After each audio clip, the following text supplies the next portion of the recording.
Collector Priyank Mishra का जिलेवासियों के लिए संदेश। जिले में कोविड-19 का संक्रमण बहुत तेजी से फैल रहा है।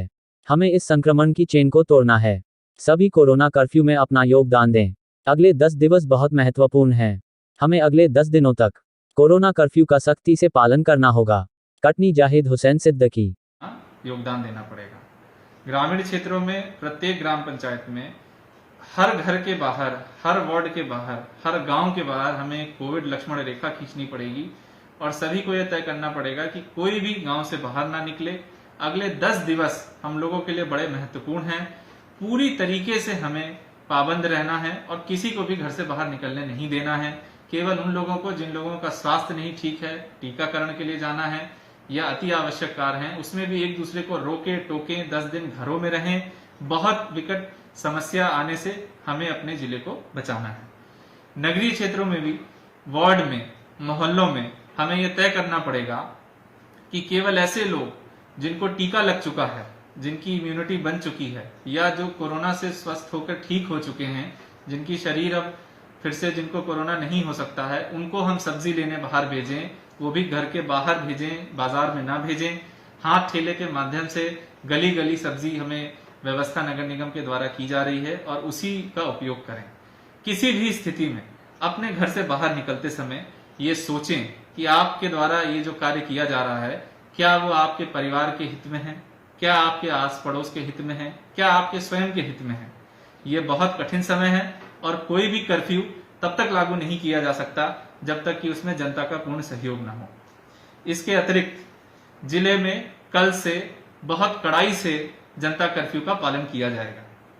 हमने धारा 144 का जो आदेश लगाया है उसमें हम संशोधन कर रहे हैं और बहुत सी छूट जो हमने पूर्व में दी थी उसको हम समाप्त कर रहे हैं।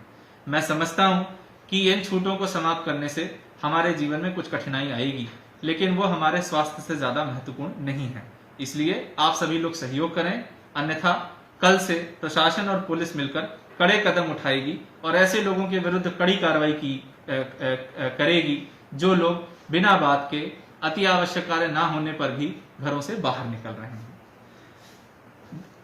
हमारे जिले में ऑक्सीजन बेड्स की व्यवस्था है, लेकिन कोई भी व्यवस्था इतनी बड़ी नहीं बनाई जा सकती कि कोरोना की गति का मेल कर सके। इसलिए अगर हम चेन नहीं तोड़ेंगे तो हम चाहे जितने भी बेड बना लें, चाहे जितनी भी ऑक्सीजन जिले में ले आए, हम अपने लोगों का इलाज नहीं कर सकते हैं। सभी संसाधन सीमित होते हैं, इस बात का ध्यान सभी को रहे। जो संसाधन हम बना रहे हैं उसमें हम वृद्धि करते जा रहे हैं। आज ही हम लोगों ने 48 घंटे के अंदर अंदर दिव्यांचल कोविड केयर सेंटर बनाया, जिसमें ऑक्सीजन की भी व्यवस्था है, ऑक्सीजन कॉन्सेंट्रेटर की भी व्यवस्था है और इसमें बहुत अधिक संख्या में लोग एडमिट भी होना चाहते हैं। हमें ये सोचना पड़ेगा कि जो लोग अब कोविड केयर सेंटर में एडमिट होना चाहते हैं वो कौन लोग हैं। ऐसे इसमें बहुत से लोग हैं जो 2 दिन, 3 दिन, 10 दिन पहले तक सड़कों पे बिना बात के घूम रहे थे, या ऐसे लोगों के परिजन हैं जिनके परिजन बिना बात के सड़कों पे घूम रहे थे। आपके पास 2 विकल्प हैं, या तो अपने घरों में 10 दिन तक रहिए या उसके दौरान ऑक्सीजन की सप्लाई के लिए, ऑक्सीजन के सिलेंडर के लिए, ऑक्सीजन की बेड के लिए दर दर भटके। मैं यह जानकर आपको ये बता रहा हूं कि संसाधन हम लगातार बढ़ा रहे हैं। हर दिन हम ऑक्सीजन सिलेंडरों में वृद्धि कर रहे हैं, हर दिन हम बेडों में वृद्धि कर रहे हैं, लेकिन अगर हम संक्रमण की चेन को नहीं तोड़ेंगे तो हमारे ये बेड 2 दिन में, 10 दिन में भर जाएंगे। जहां तक जिला अस्पताल की बात है, जिला अस्पताल में भी कुछ ऐसे तथ्य सामने आए हैं कि वहां के प्रबंधन को और सशक्त करने की जरूरत है। आज हमने उस पर दिन भर काम किया, कल भी हम उसमें काम करेंगे। जिला अस्पताल में जिन लोगों के परिजन एडमिट हैं वो लोग इस बात को समझ लें कि आप अपने परिजनों के बेड के बगल में बैठकर उनकी कोई सेवा नहीं कर रहे हैं। आप कुछ दिन बाद खुद ही उनके बगल में कोविड से ग्रसित होकर लेटे पाए जाएंगे। इसलिए इस बात को समझें, इलाज डॉक्टर को करना है, ऑक्सीजन को करना है, इंजेक्शन को करना है, जो आपके उनके बगल में खड़े होने से या ऑक्सीजन के लिए लड़ाई करने से कभी भी नहीं हासिल होगा। इसलिए हमने ये धारा 144 लगाकर संपूर्ण जिला अस्पताल में ये व्यवस्था की है कि केवल वो परिजन जिनको एडमिट कार्ड दिया जाएगा, आईडी कार्ड दिया जाएगा, वही प्रवेश करेंगे। जहां तक रेमडेसिविर इंजेक्शन की बात है, मैं सभी जिले वासियों को आश्वस्त करना चाहता हूं कि हमारा पूरा प्रयास जारी है इस इंजेक्शन को लेकर के, और जितनी भी डोज हमें प्राप्त होती है वो हम आनुपातिक रूप में सभी निजी एवं सरकारी अस्पताल में देते हैं। ये भी एक सीमित संसाधन है। इसकी आपूर्ति उतनी नहीं की जा सकती जिस गति में पेशेंट्स आ रहे हैं। इसलिए कोरोना की चेन तोड़ना आवश्यक है और आप लोग यदि साथ देंगे तो हम 10 दिन में इस आपदा पर बहुत आसानी से कंट्रोल कर लेंगे।